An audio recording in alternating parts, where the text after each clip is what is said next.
அனைவருக்கும் வணக்கம். விருச்சகராசனியர்களுக்கு மலை போல் குவிய போகும் செல்வம், எல்லோரையும் விட்டு விலகி இருக்கும் நேரம், பலம் இரண்டும் ஒன்று சேரக்கூடிய ஒரு தருணமா தான் இந்த புதன் பகவானுடைய பெயர்ச்சி அமைஞ்சிருக்குதுங்க. அந்த வகையில விருச்சகராசனியர்களுக்கு புதன் பகவானுடைய இந்த பெயர்ச்சியின் காரணமாக விருச்சகராசனியர்களுக்கு என்ன மாதிரியான நன்மைகள் எல்லாம் ஏற்பட இருக்கு, கிரகநிலைகளின் ரீதியாக அமையிருக்கும் சாதகங்கள் என்ன, பாதகங்கள் என்ன, மேலும் என்ன மாதிரியான நன்மைகள் எல்லாம் உங்களுடைய வாழ்வில் ஏற்பட இருக்கு, குறிப்பா இத்தருணங்கள்ல கிரகங்களுடைய சஞ்சார நிலைகள் என்ன என்று பார்க்கும்போது கடகராசியில் குரு பகவான் அதிசாரமாக உச்சம் பெறுகிறார். அது மட்டுமில்லாமல் சிம்மத்தில் கேதுவும், கன்னிராசியில் சூரியனும் சுக்கிரனும், துலாம் ராசியில் புதனும் செவ்வாயும், கும்பத்தில் சனி வக்ரகதியிலும் ராகுவும் இணைந்து சஞ்சரிக்கிறாங்க. இந்த கிரகங்களுடைய சஞ்சார நிலைகளின் காரணமாக விருச்சகராசினியர்களுடைய வாழ்வில் குடும்ப சூழ்நிலை ரீதியாக உத்தியோகம், தொழில், வியாபாரம், கலைத்துறை,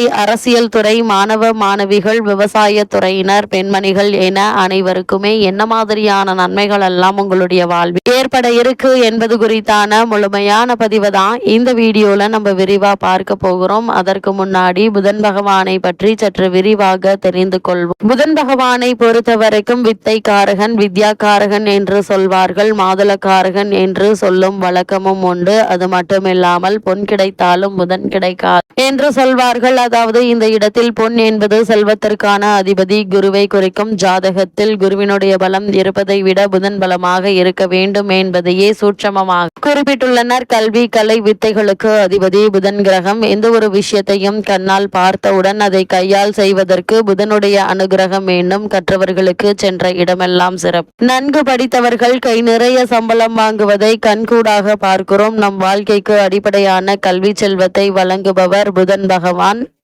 அப்படிப்பட்ட புதன் பகவான் ஒரு விசித்திரமான கிரகம். செவ்வாயை போலவே புதனும் இரு அதிபத்திய கிரகமாகும். ஜோதிட ஆச்சரியமாக மிதுனத்தில் ஆட்சி பெறும் புதன் ஆட்சி வீடான கன்னியில் உச்சம் பெறுகிறார். மீனத்தில் நீச்சம் அடைகிறார். அறிவு, ஞானம் இரண்டிற்கும் இவரே அதிபதியாகி படிப்பறிவு, பட்டறிவு இரண்டையும் மனிதனுக்கு உணர்த்துகிறார். விஞ்ஞானம், மெஞ்ஞானம் இரண்டிற்கும் காரணமாக திகழ்கிறார். அப்படிப்பட்ட புதன் பகவானை நாம் எவ்வாறு வணங்க வேண்டும் என்று பார்க்கும்போது புதன் பகவானை புதன்கிழமை என்றெல்லாம் நவகிரக புதன் பகவானை எந்த நாளில் வேண்டுமானாலும் மனதார வேண்டிக் கொள்ளலாம். அப்படி வேண்டி கொள்ளும் போது நீங்கள் வேண்டியதெல்லாம் புதன் பகவான் தந்தருள்வார் என்பது ஐதீகமாக உள்ளது. 6 லக்னங்களில் பிறந்தவர்களில் புதனுடைய வலு குறைந்து பலவீனமாக இருப்பவர்கள் சீர்காழிக்கு அருகில் இருக்கும் திருவெண்காடு என்னும் ஊர் கோவில் கொண்டிருக்கும் ஸ்வேதாரணீஸ்வரரை புதன்கிழமையில் சென்று வழிபட்டால் நல்ல பலன்கள் கிடைக்கும். சென்னையில் இருப்பவர்கள் போரூரில் இருந்து குன்றத்தூர் செல்லும் வழியில் இருக்கும் கோவூரில் குடிக்கொண்டிருக்கும் சுந்தரேஸ்வரரை வணங்கினால் கூடுதலான பலன்களை பெறலாம். புதன் பகவானை பொறுத்த வரைக்கும் தாரா தேவிக்கும் சந்திரனுக்கும் பிறந்தவர் தான் புதன். குருவினுடைய மனைவியுடன் இக்குழந்தை வளர விரும்பாத குரு சந்திரனிடம் அக்குழந்தையை ஒப்படைத்தார். சந்திரனும் அக்குழந்தையை தன் 27 மனைவிகளிடம் அவர்களில் ரோகிணி மற்றும் கார்த்திகை மட்டுமே அதிக அன்புடன் வளர்க்க மற்ற மனைவிகளாலும் தட்ச பிரஜாபதியாலும் சந்திரன் அடைந்த சாபங்களும் சிவபெருமானால் சந்திரன் மோட்சமும் அடைந்தார். ரோகிணி, கார்த்திகை இருவரும் புதனை அன்புடன் வளர்க்க ரோகிணியிடம் மட்டும் புதன் அதிக அன்பு கொண்டார். காலங்கள் கடந்தோடின. குழந்தையாக இருந்த புதன் வளர்ந்து வாலிபர் ஆனார். வாலிபை பருவத்தை அடைந்த புதன் தன் பிறப்பை பற்றி அறிந்ததும் தந்தையை வெறுத்து, தந்தையினால் இதுவரை அனுபவித்த ஆதரவை வெறுத்து இருப்பிடத்தை விட்டு வெளியேறி ஆசிரம வாழ்க்கையை வாழ முடிவெடுத்தார். இமயமலை சாரரில் உள்ள வனத்தை அடைந்து அங்கு தனக்கென்று ஒரு ஆசிரமத்தை அமைத்தார். குருவில்லாமல் பல கலைகளை கற்று தேர்ச்சி பெற முடிவெடுத்தார். காரணம், தன் பிறப்பில் தந்தையான சந்திரன் மற்றும் குருவினுடைய மனைவி தாராதேவி செய்த தவறின் குருவினை வெறுத்தார். குரு இல்லாமல் சில கலைகளை கற்ற புதன் பல கலைகளை கற்க முடியாமல் தவித்தார். பல கலைகளை குருவினுடைய உதவி இல்லாமல் கற்க வேண்டுமாயின் இறைவனின் அருள் வேண்டும் என எண்ணிய புதன் நாராயணனை நோக்கி தவம் இருந்தார். பல இன்னல்களை கடந்து தவம் புரிந்த புதனின் தவத்தை கண்டு நாராயணன் அவர் முன் தோன்றி அவருக்கு அருள் பாவித்தார். இமயமலை அடிவாரத்தில் கௌரி தடாகம் என்ற இடத்தில் தனது ஆசிரமத்தை அமைத்து நாராயணன் அருளால் குருவே இல்லாமல் சகல கலைகளையும் புதன் கற்று தேர்ந்தார். கலைகளால் பல உயரத்தை அடைந்த புதன் பிறப்பால் பல அவமானங்களை சந்தித்த புதன் தன் தந்தையான சந்திரனுக்கு பின்னால் தனக்கு வரவேண்டிய அனைத்து அரச பதவிகளையும் துறந்து ஆசிரம வாழ்க்கையை மேற்கொண்டார். புதன் தன் தந்தையான சந்திரனை வெறுத்து ஒதுக்கினாலும் பதவிகள் துறந்து ஆசிரம வாழ்க்கையை வாழ்ந்தாலும் சந்திரனின் அழகில் பாதியை கொண்டவராக இருந்தார். சகல கலைகளை கற்று அழகிய உருவமைப்பை கொண்ட புதனை கண்ட தேவமாதர்களுள் ஒருவர் அவரிடம் தன் மனதை பறிகொடுத்து தன்னை ஏற்றுக்கொண்டு தனக்கு இன்பத்தை அளிக்குமாறு வேண்டினால் தன் பிறப்பினால் ஏற்பட்ட அவமானங்களை இனி எந்த ஒரு குழந்தையும் அனுபவிக்க கூடாது என்று எண்ணி அந்த தேவமாதர் எவ்வளவு வற்புறுத்தியும் மனமிறங்காமல் இருந்தார். புதன் வேண்டுகோள் விடுத்த தேவலோக மாதுவை புறக்கணித்ததால் கோபம் கொண்ட தேவலோக மாது புதனை இனி அழியாக போகும்படி சாபமிட்டால் எந்த தவறும் செய்யாத தவறு நடந்துவிடக் கூடாது என எண்ணி தனியாக ஆசிரமம் அமைத்து வாழ்ந்து வந்த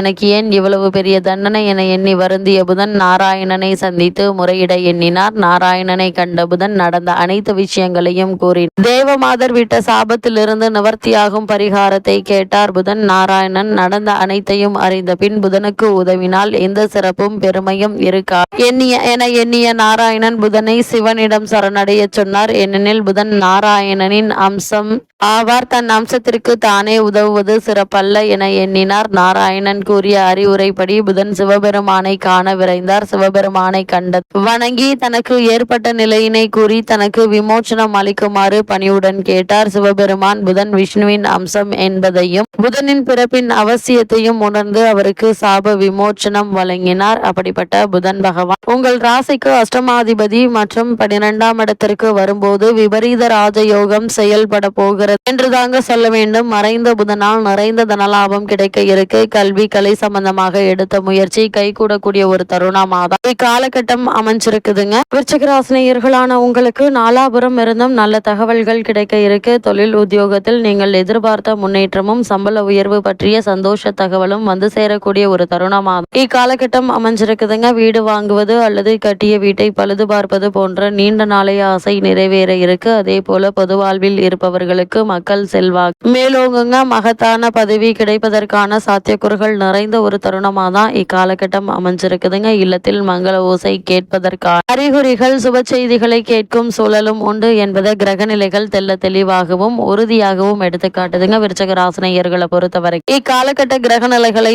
ஆராய்ந்து பார்க்கும் போது இக்காலகட்டத்தினுடைய தொடக்கத்தில் செவ்வாய் 12ஆம் இடத்தில் சஞ்சரிக்கிறார். லாபாதிபதி புதன் லாபஸ்தானத்தில் சஞ்சரிக்கிறார். இதனால் புத ஆதித்ய யோகத்தோடு ஆரம்பமாகிறதுங்க. எனவே பொருளாதார நிலை உயர இருக்குது. வெற்றிக்குரிய தகவல்கள் வீடு வந்து சேருங்க. தொழில் வளர்ச்சி அபரிமிதமாக இருக்கும் என்பதை புதனுடைய சஞ்சார நிலை தெளிவாகவும் உறுதியாகவும் எடுத்து காட்டுதுங்க. அது மட்டும் இல்லாம நட்பு வட்டம் விரிவடையுங்க. நாட்டுப்பற்று மிக்கவர்களின் கூட்டு முயற்சிய பல நல்ல காரியங்களை நடத்தி காட்ட இருக்கீங்க. பயணங்கள் பலன் தருவதாக அமையும். உடல் நலம் சீராகி உற்சாகத்தோடு பணிபுரியக்கூடிய ஒரு தருணமாக தான் இக்காலகட்டம் அமைஞ்சிருக்குது என்பது கிரக நிலைகள் தெல்ல தெளிவாகவும் உறுதியாகவும் எடுத்து காட்டுதுங்க. விருச்சிக ராசினியர்களை பொறுத்த வரைக்கும் பொது வாழ்வில் உள்ளவர்களுக்கு புகழ் அதிகரிக்க இருக்கு. வியாபாரம் மற்றும் தொழில் செய்பவர்களுக்கு பங்குதாரர்கள் உங்களுக்கு பக்கபலமாக இருப்பாங்க. உத்தியோகத்தில் உள்ளவர்களுக்கு அதிகார அந்தஸ்து கிடைக்க இருக்குதுங்க. கலைஞர்களுக்கு கௌரவம் புகழ் சேருங்க. மாணவ மாணவிகளை பொறுத்த வரைக்கும் கல்வியில் நிச்சயம் தேர்ச்சி உண்டு. வெளிநாடு சென்று விசேஷ உயர்கல்வி பயில வேண்டும் என்ற விருப்பம் உள்ளவர்கள் அதற்கான முயற்சிகளை இப்போ தாராளமாக முயற்சிக்கலாங்க. பெண்களுக்கு வருமானம் திருப்தி தரும். வாரிசுகளுக்கு சுபகாரியங்கள் நடைபெறுவதற்கான வாய்ப்புகள் இருக்கு என்பதால் அதற்கான முயற்சிகளை இப்போது நீங்கள் தாராளமாக மேற்கொள்ளலாங்க. இத்தருணங்கள்ல கிரகநிலைகளின் ரீதியாக கூறப்படும் பரிகாரம் என்ன என்று பார்க்கும்போது சூரிய வழிபாடு உங்களுக்கு சுகங்களையும் சந்தோஷங்களையும் வழங்கும் என்பதை கிரகநிலைகள் தெல்ல தெளிவாகவும் உறுதியாகவும் எடுத்துக்காட்டுது.